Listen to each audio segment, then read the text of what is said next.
everybody, it's your man Evil Dre here, coming at you again with another Black Ops 4 video. And in today's video, I got some, GRAV gameplay. The Galil, basically. I got a nuke. This is some old gameplay during when CTF was in the game. We was playing a map Frequency, and the spawn trap on this specific map is like completely disgusting. Like honestly, no matter what you do, you can't flip it. Even if you do send streaks in a spawn on accident, you can easily flip it back because the strike team is pretty dumb at times. But that's not what we're going to be talking about today.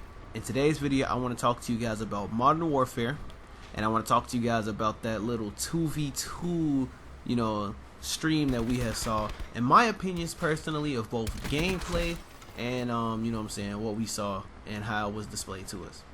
So first of all, the first thing I would like to say is I am an ecstatic Infinity Ward supporter. I feel like that no matter what they do, they're always trying their best to give us COD fans new innovation. They're trying to do their best to make it so that everybody can enjoy their games, while at the same time making sure that the COD is the same thing every year argument isn't the same. Because if you've noticed, the developer tries to innovate, the same people who complained go back to the same old. For example, in this case, we're going to talk about Infinity Ward. Now, I seen people who was watching the trailer who was saying that the game looks trash. It looks a lot like Rainbow, Battlefield, which the way the HUDs look and stuff like that, I can see where people will see that, but I heard it still plays like COD, and I'm fine with that if that's the new engine. If the new engine makes it look better like that, then yeah, I'm down with it, because honestly, I never understand why people complain. For example, back when Black Ops 2 was out, people said they was tired of the same old. They was tired of the same 3-lane fast-paced maps. So what did Call of Duty Ghosts do? Infinity Ward heard everybody's complaints, and they created a game that had a variety of maps: small, medium, and most notably, large-scale maps, such as, I don't even remember, but I know it was one that had like a castle.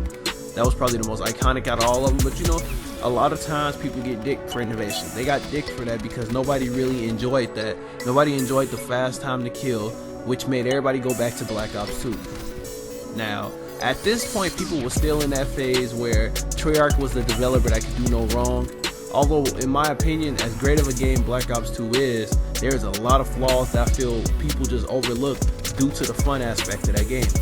But back to Call of Duty Ghosts. Call of Duty Ghosts brought some innovations. They took away the UAV, which to me was a horrible innovation. But it was them trying something new. They were trying to, bring out that teamwork aspect in Call of Duty. Because if you put up multiple SATCOMs, then you would get a UAV effect, or even possibly a VSAT effect. Also, because that game had no VSAT, they had a cool thing like called an Oracle, where you could see enemies through walls. It was okay for what it was worth, you know what I'm saying? Advanced Warfare had something similar to this, where it was like threat detection. But we'll get on to that for another video. But then, people still shit on Call of Duty Ghosts, although it was probably one of the most innovative games ever. And I'll admit, at the time I was playing Call of Duty Ghosts on Xbox 360, I wasn't the biggest fan of that game. I will have to say that looking back at it, it was a really good game for what it was worth. Although campers and the fast time to kill kind of ruined that game. But other than that, it was a pretty good game. If you got into a life where people were actually moving around, you'd have a great experience. Other than that, all the people camping with IEDs, IMSs, sentry guns, and doing all that other trash, and getting chem strikes for teabagging somebody on strike zone 24/7. Yeah, I look back at it and it is some flaws that need to be addressed. But I digress. It's still a modern Call of Duty game. It wasn't called Modern Warfare, but it was still a modern Call of Duty game that gave everybody what they wanted without all the futuristic stuff. Which leads me to the next thing. When Call of Duty went through the futuristic era, the Advanced Warfare, Black Ops 3 IW era. A lot of people liked Advanced Warfare, but they kind of didn't like how it messed up they left stick from doing all that jumping. So when BO3 came out with the thrust jump system, a lot of people enjoyed that style of gameplay and thought that it would be a more fun way to play. Now imagine at this point in the games, like towards the end of BO3, people were starting to dislike the game. People was saying to themselves that they really were getting tired of getting jump shotted in the air 24/7. Now, if you played BO3, you noticed that that game had some pretty clunky advanced movement. Like, I'm not gonna lie to you, your gun jumped every time you jumped. It seemed like it was hard to really jump shot unless you was rocking a scuff, and even then it was still kind of weird. So then IW, which was in development at the time, came out the next year. Infinity Ward figured that they do their own little spin on the exo movement, and they actually came out with probably what I still consider to this day one of the most severely underrated CODs of all time. The game got dicked on by a reveal trailer of campaign. It didn't even get dicked on by the multiplayer trailer. And honestly, although it was an exo jump game, it was the most fastest paced, most fluent game of all time. And honestly, looking back at it, it was probably one of the easiest Call of Duties to drop a nuke in. I feel like if you couldn't get a nuke in IW, it was either because you didn't try, or you just probably didn't have the tools handed to you to actually get it. Sure, you had to get nuke variants, etc., but at the end of the day, the game was still fun. Now, I seen this trailer, not trailer, but the 2v2 mode that they had in Call of Duty Modern Warfare. Now, as far as graphic wise, I'm loving the hell out of how this game looks. It's something new, something fresh, and I can see myself grinding this game a lot, as I do every Infinity War game.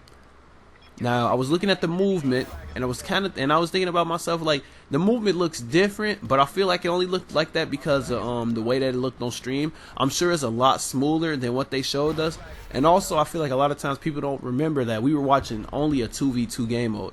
Clearly, the full game isn't going to play like that. I know people seen things like stem shot and all that other stuff, but no worries. That is only going to be in that game mode. We're back at 100 health. There is nothing to worry about. But if I could critique the whole idea and the mindset behind making this Twitch stream and showing it off to the public, the first thing that I would have probably said is like, I feel like they chose the wrong people for it. I was fine with TP. I was fine with the other guys. But having Syndicate and Courage display this to people was probably a bad idea, because let's be honest here. If you're going to be displaying a 2v2 game mode, you could at least got some better people at the game.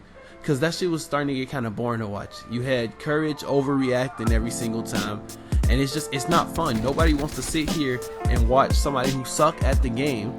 Hey, that man is a great commentator, but he sucks at the game. Don't nobody want to sit here and watch that guy run back and forth, screaming every time he get a kill, as if he just won COD champs, what every time he kills somebody.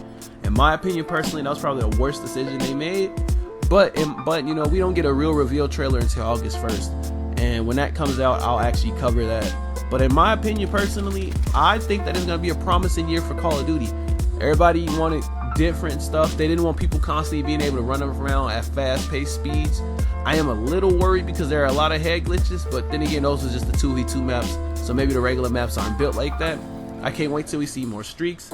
I can't wait till we see a lot more things coming. I can't wait till we see, like the different variety of guns.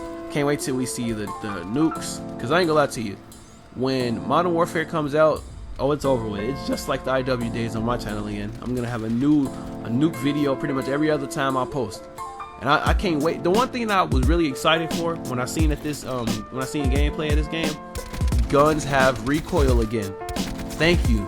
I got so tired of the past couple of years where it seemed like they took out the skill factor. Back when I played Modern Warfare 3, back when I played, like BO2, guns had recoil. Not every gun, like if you was using a high fire rate gun, it had recoil. You had to control the recoil. I feel like a lot of times people get used to these games like BO4 and pretty much the predecessors of games before this. Heck, even in World War II, the guns even had recoil. I feel like people got used to the system in BO4 where people just melt you across the map with high fire rate guns with no recoil or no kick whatsoever, because everything has quote unquote predictable recoil. But in my opinion, predictable recoil just means that it's barely any recoil at all. Anytime I can kill somebody with a Spitfire across the map, I know something is wrong. But I'm hyped for this game. I don't know if I'm gonna pre-order it yet until I see actual gameplay of it. I want to see some fast-paced action. I don't care if it's one of them fake setup trailers, but it'll give me a more general idea on how I feel about the game.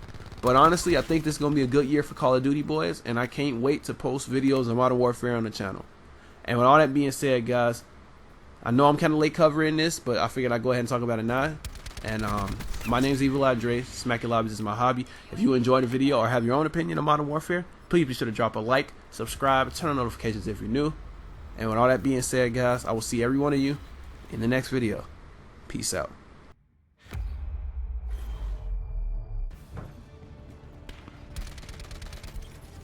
Smoke.